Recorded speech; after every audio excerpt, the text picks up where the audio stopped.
Today's story is Dandruff Road.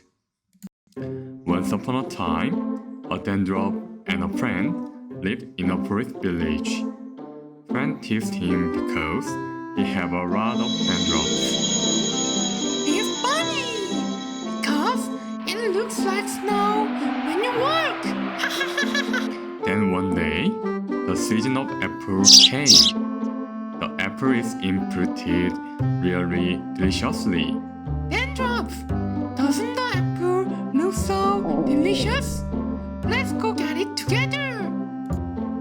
They went to the forest to pick apples. There were many pollen apples in the forest. But as they were busy picking up apples, they came to a place they didn't know. Oh my God! Where am I?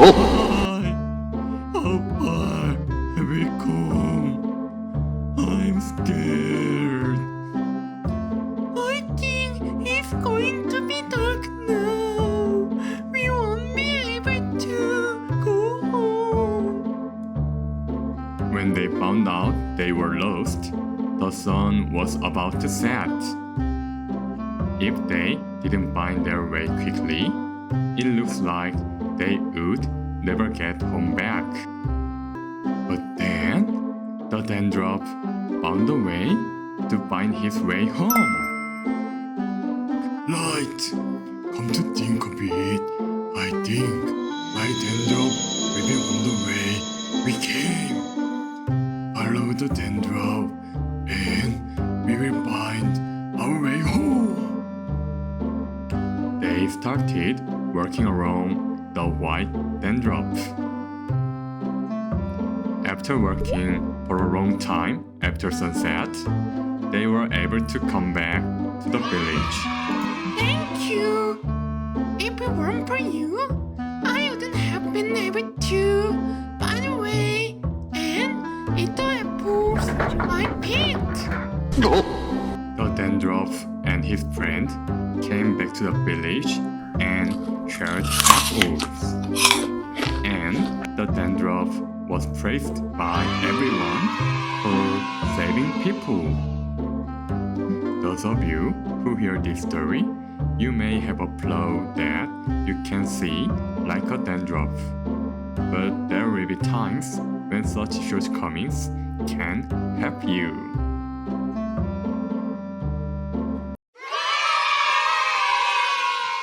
Today's story is Death's Breath.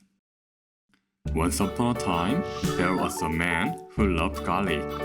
Whenever a man spoke, he had bad breath and was teased by people. So now, he don't eat garlic and don't open his mouth in front of others anymore. I prefer not to be teased than to eat what I like and make friends. Then one day, while reading a book, the chief came to ask the man something.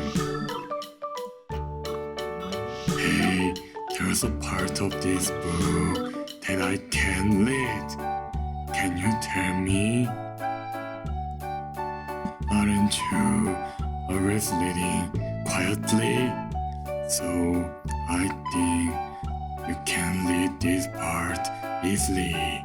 However, the man never opened his mouth again because he would be teased for his bad breath, and quietly wrote down on paper the interpretation that bears dislike the smell of garlic.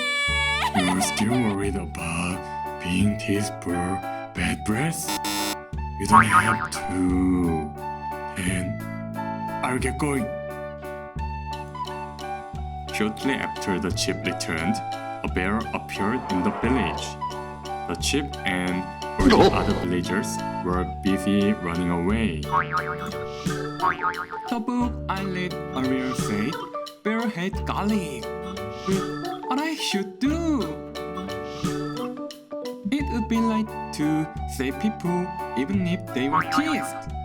I'm going to eat garlic and get rid of the bear.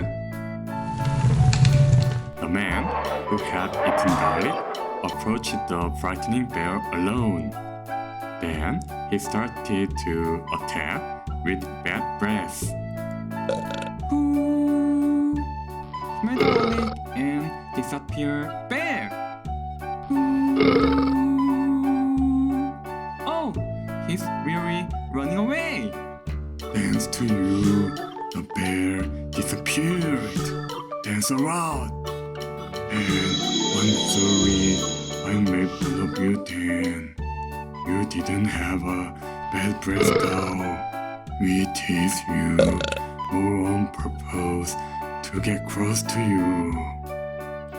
Let's all be close from now on. I see.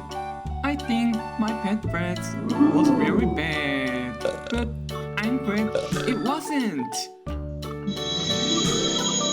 That's how he got a lot of garlic that he liked and got close to the villagers.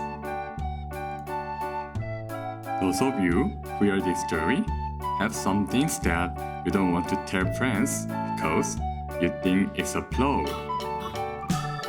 However, for others, your flaw may be trivial. It's okay to be confident. Today's story is Shade Merchant. Once upon a time, there lived a witch. The witch had a lot of money, but she was still greedy. The witch had one concern. She didn't like the woodman always resting in the shade in front of her house for free.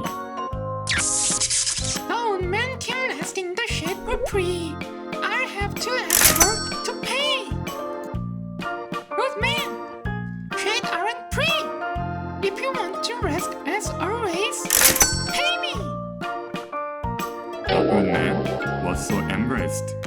She had never heard of paying to rest in the shade in her life. The woodman made a trick to make the rich difficult. Okay, I'll pay for this. I'll keep the shade from now on. Right?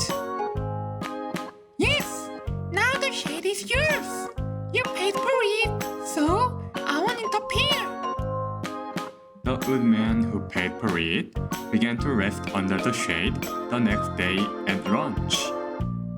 As the sun began to move, the shade moved toward the witch's gate.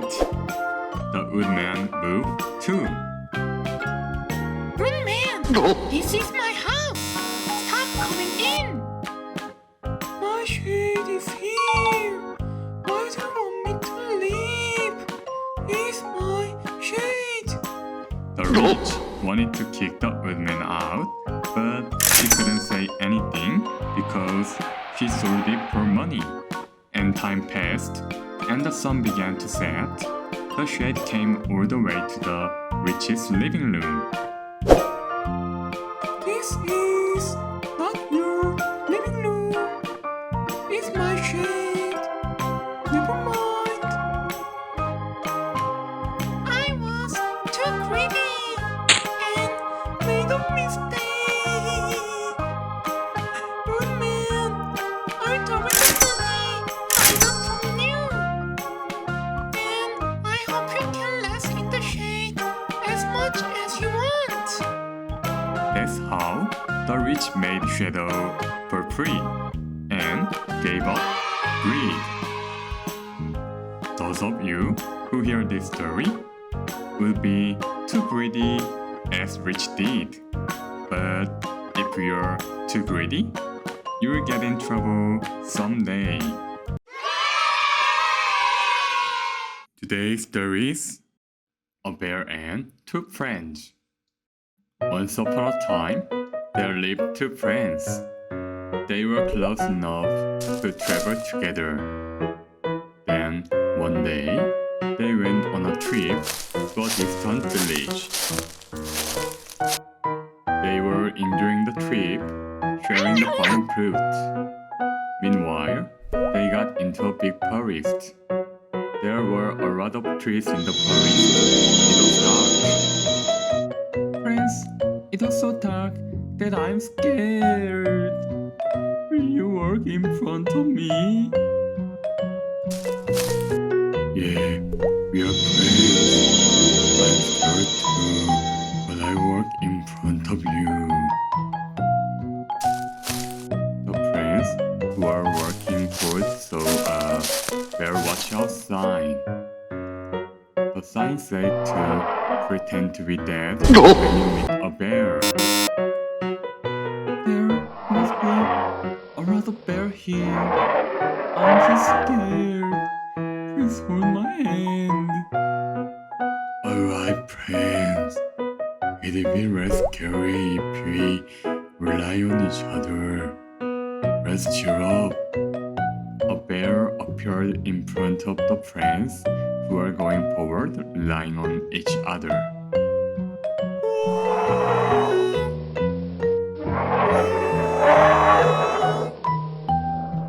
Then, the friend who asked to hold his hand let go of the other friend's hand and ran up the tree in a hurry. The friend who was left alone was so scared, but his body was so still that he couldn't climb the tree. So he pretended to be dead as saw on the sign. Then a bear came up and whispered to him. I guess your friend is not a true friend. I can't leave him. Allow me to live alone. If you want to came with me. The bear and the friend who pretended to be dead went out of the woods together.